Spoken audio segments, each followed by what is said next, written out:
തൻ്റെ സ്വന്തം ജാതിക്കാർ തമ്മിലാണ് കലഹം. ചോദ്യം ചെയ്യുന്ന മോശയോട് സഹവാസിയായ എബ്രാഹിം ചോദിച്ചു, നീ മറ്റവനെ കൊന്നതുപോലെ ഞങ്ങളെയും? ഒറ്റ വാക്കിൽ അവൻ്റെ എല്ലാ വീര്യവും കെട്ടുപോയിട്ട് മോശ ഒറ്റ ഓട്ടം വെച്ച് കൊടുത്തു. എവിടേക്കാ? ഞങ്ങളൊക്കെ 4 വർഷം സെമിനാരിൽ പഠിച്ചെങ്കിൽ മോശ 40 വർഷമാണ് വൈദിക വിദ്യാഭ്യാസം നടത്തിയത്.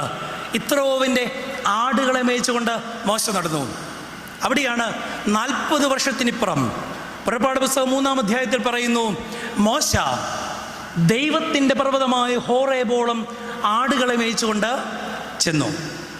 ദൈവം ഈ 40 വർഷത്തെ പരിപാകതയിലൂടെയുള്ള അവൻ്റെ വളർച്ചയ്ക്ക് ശേഷം അവനെ പരിശോധിക്കേണ്ടതിന്, ദൈവം അവൻ്റെ ജീവിതത്തെ ക്ഷണിക്കേണ്ടതിന് മോശയുടെ മുൻപാകെ വെക്കുന്ന അനുഭവങ്ങളാണ് ഇന്ന് ഈ അവസാന സന്ധിയിലെ ധ്യാനം.